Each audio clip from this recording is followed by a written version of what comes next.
Pais, filhinhos, que Deus abençoe a todos no nome do Senhor Jesus. Estou passando aqui para trazer a palavra de Deus ao seu coração, aonde acabamos mais um culto ali para a glória de Deus. E eu quero compartilhar aqui com você, que nos acompanha pelas redes sociais, né? Você também que não conseguiu vir hoje, está compartilhando aqui no seu coração. E eu creio que Deus abençoe muito a tua vida no nome de Jesus. Livro do profeta Isaías, capítulo 45, versículo de número 11. Eu vou resumir. Diz assim: assim diz o Senhor, o Santo de Israel, aquele que o formou. Quereis acaso saber as coisas futuras? Quereis dar ordens acerca de meus filhos e acerca das obras de minhas mãos? Quereis dar ordem acerca de meus filhos e as obras de minha mão? Ou seja, nós somos filhos de Deus e obra das mãos dele.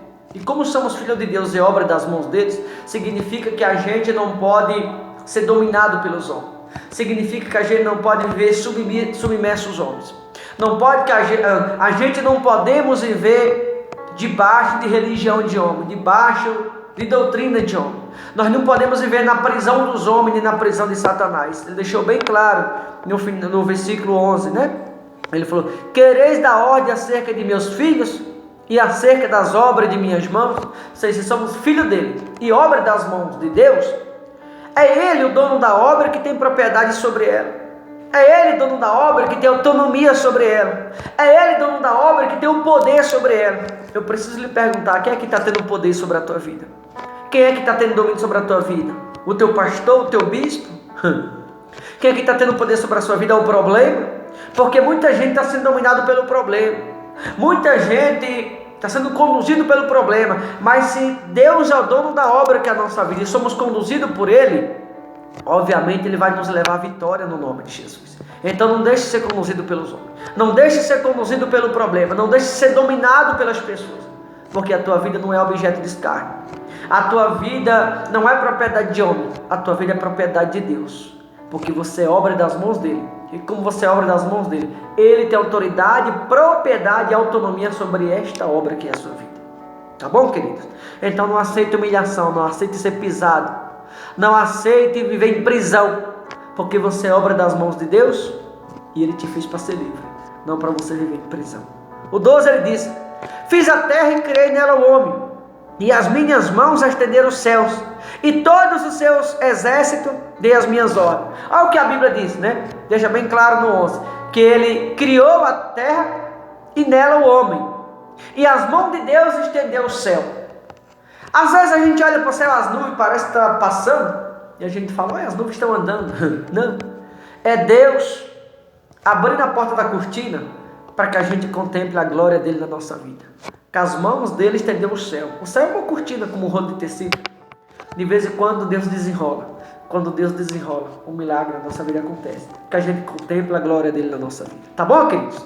Versículo 13, como eu falei que resumi, diz assim: eu na minha justiça suscitei a Ciro. Eu na minha justiça suscitei a Ciro. E todos os seus caminhos endireitarei. Ele edificará a minha cidade e libertará os meus exilados, ou seja, aqueles que estão no cativeiro.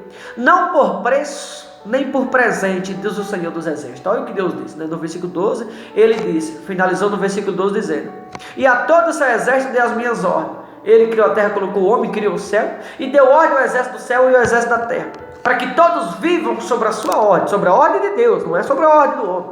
E aquele que vive sobre a ordem de Deus, ele diz que tem que viver na justiça dele, no versículo 13. E na minha justiça, ele suscitou Ciro, para libertar os exilados, ou seja, os que vivem no cativeiro. Não por preço, nem por presente. O que significa? Que aqueles que têm um dever de transmitir a mensagem de Deus, não podem cobrar por ela. E nem pode aceitar presente para anunciar as boas novas. A Bíblia diz: receber-se de graça dá.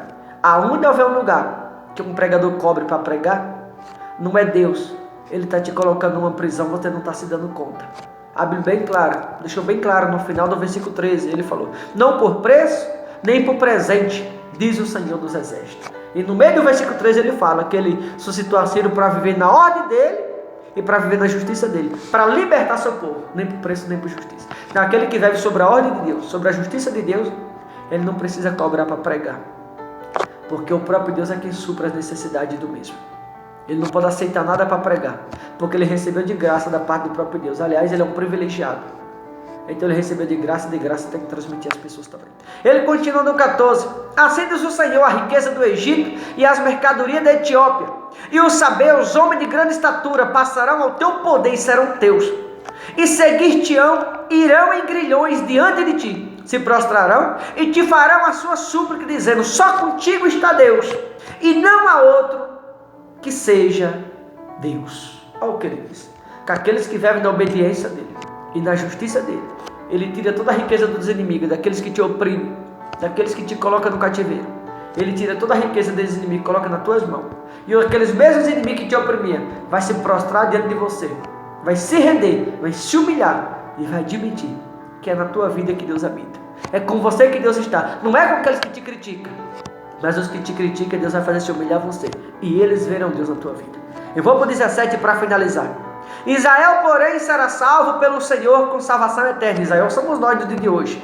Não sereis envergonhado nem confundido em toda a eternidade.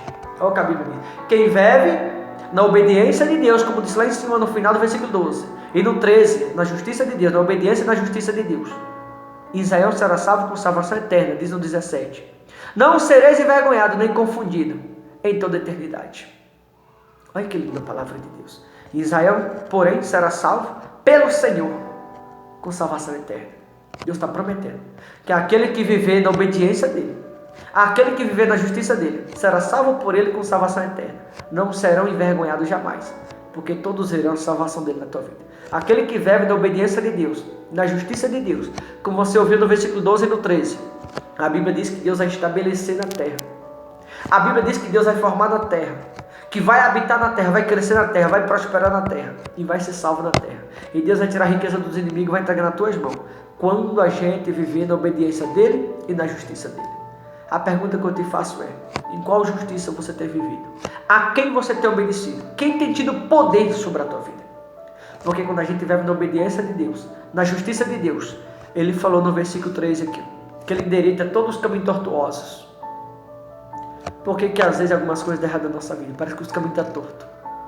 Quando a gente anda na obediência e na justiça, ele endireita todos os nossos caminhos. Então, se você quer que Deus endireite os seus caminhos, obedeça a ordem de Deus, pratique a justiça de Deus, e todos os teus caminhos ele vai endireitar a partir de hoje, no nome de Jesus. Tá bom, queridos? Ele diz no 18, finalizando: porque assim diz o Senhor, o que criou os céus, o Deus que formou a terra, que a fez e a estabeleceu, que não a criou para ser um caos, mas para ser habitada. Eu sou o Senhor e não há outro. Veja que Deus criou a terra para ser habitada e não para ser um caos, para a gente habitar nela, para Ele nos estabelecer nela, para Ele nos formar nela, para a gente morar nela, crescer nela, prosperar nela e ser salvo dela. Mas quem é que Deus estabelece na terra? Quem é que Deus cresce na terra? Quem é que Deus forma na terra? Quem é aqueles que Deus quer que habitem na terra? Aqueles que obedecem à ordem de Deus e que vivem na justiça dele. Esses habitam na terra, esses serão formados na terra, esses serão estabelecidos na terra, e os mesmos também são salvos na terra. Tudo isso quando a gente obedece a Deus e vive na justiça dele. Então obedeça a Deus e pratique a justiça dele, e ele vai te estabelecer nessa terra, ele vai te crescer nessa terra, ele vai te formar nessa terra, e ele vai te salvar dessa terra. Mas é necessário você obedecer a ordem dele, viver na justiça dele, e assim você vai ver as maravilhas de Deus na tua vida, no nome de Jesus. Porque a terra ele criou para ser habitada e não para ser um caos. O homem é que está destruindo, mas vive na obediência de Deus, pratique a justiça de Deus, e você vai habitar na terra, você vai se formar na terra, se estabelecer na terra, e vai crescer, crescer e crescer, e todos vão ver que Deus é contigo. Deus abençoe, fique na paz. Meia-noite eu volto orando pela sua vida. Forte abraço, em nome de Jesus.